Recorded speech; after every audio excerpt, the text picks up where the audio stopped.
ici même, dans ce bureau où nous nous trouvons. Elle était devant sa table et moi je me suis assis devant elle et elle m'a interviewé.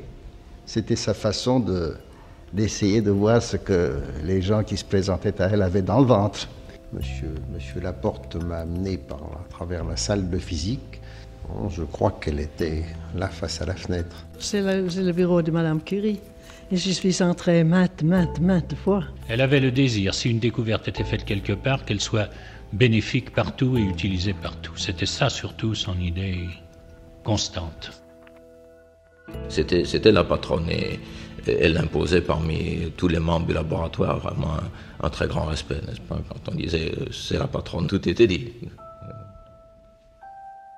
J'avais le trac. J'étais très impressionnée de penser que j'étais présentée à une personne aussi importante, aussi savante, et j'étais un peu paralysée. Elle a été d'emblée tellement gentille que d'un seul coup, mon trac a disparu et je me suis sentie en pleine confiance. D'abord, j'ai été surpris de son apparence.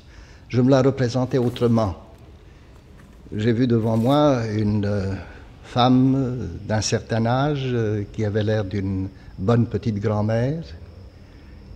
Mais sa personnalité s'est tout de suite imposée à moi. Au bout de quelques minutes, je me suis rendu compte que j'avais devant moi vraiment une grande personnalité. Elle m'a mis tout de suite à l'aise et c'est en bavardant librement qu'au bout de, je pense, 2h30, elle m'a dit, eh bien, je pense que vous pouvez travailler chez moi. Très souvent, elle insistait dans les conversations particulières que nous avions avec elle sur la nécessité de la coopération scientifique internationale, sur la nécessité de faire disparaître les barrières entre nations. C'était une idée qu'elle exprimait fréquemment. Elle a été un précurseur dans cette direction. Oh, elle était très prise par son travail. Elle était très intense. D'abord, je dois dire qu'elle préparait l'expérience avec beaucoup de soin pour commencer. Et ensuite, elle suivait l'expérience avec intensité. Si, par exemple, il y avait une partie de l'expérience qui ne marchait pas, elle était malheureuse. Elle avait l'air triste, tout à fait triste. Mais quand ça allait bien, elle était souriante, on entendait même un rire jeune et frais.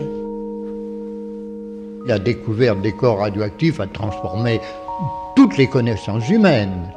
Nous étions médecins, nous étions biologistes d'irradiation de Röntgen, mais nous n'avions encore jamais utilisé ni le radium, ni surtout le radon, qui était d'une manipulation assez difficile.